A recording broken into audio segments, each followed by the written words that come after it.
కడప జిల్లాలోని కమలాపురం నియోజకవర్గంలో మంత్రి లోకేష్ మంగళవారం పర్యటించనున్నారు. ఉదయం 10 గంటలకు సీకే దిన్నే గ్రామంలో స్మార్ట్ కిచెన్ సెంటర్ను, అనంతరం పెండ్లిమర్రిలో గవర్నమెంట్ డిగ్రీ కాలేజీని ప్రారంభిస్తారు. తర్వాత కొప్పర్తి ఇండస్ట్రియల్ హబ్లో 50 కోట్లతో నిర్మించిన టెక్స్నో ప్రైవేట్ లిమిటెడ్ కంపెనీ 120 కోట్లతో నిర్మించిన టెక్స్నోడ్రమ్ను ప్రారంభిస్తారు. మధ్యాహ్నం 2 నుంచి 5 గంటల వరకు కమలాపురం పార్టీ కార్యకర్తలతో సమావేశమవుతారు. సాయంత్రం 6 గంటల 10 నిమిషాలకి కడప ఎయిర్పోర్టు నుంచి విజయవాడకు తిరిగి వెళ్తారు. లోకేష్ సోమవారం రాత్రి కడపకు చేరుకొని అక్కడ భారత్ ఇంజనీరింగ్ కాలేజీలో బస చేశారు. తన తండ్రి వైఎస్ రాజశేఖర రెడ్డి వర్ధంతి కార్యక్రమంలో పాల్గొనేందుకు మాజీ సీఎం జగన్ సోమవారం పులివెందుల చేరుకున్నారు. తన క్యాంపు కార్యాలయంలో ప్రజా దర్బార్ చేపట్టారు. జెడ్పీటీసీ ఉప ఎన్నిక తీరుపై ఆరా తీశారు.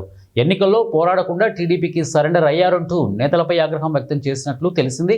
కాగా మంగళవారం ఉదయం 7:30 సమయంలో ఇడుపులపాయలోని వైఎస్ సమాధి వద్ద జగన్ నివాళులర్పించనున్నారు.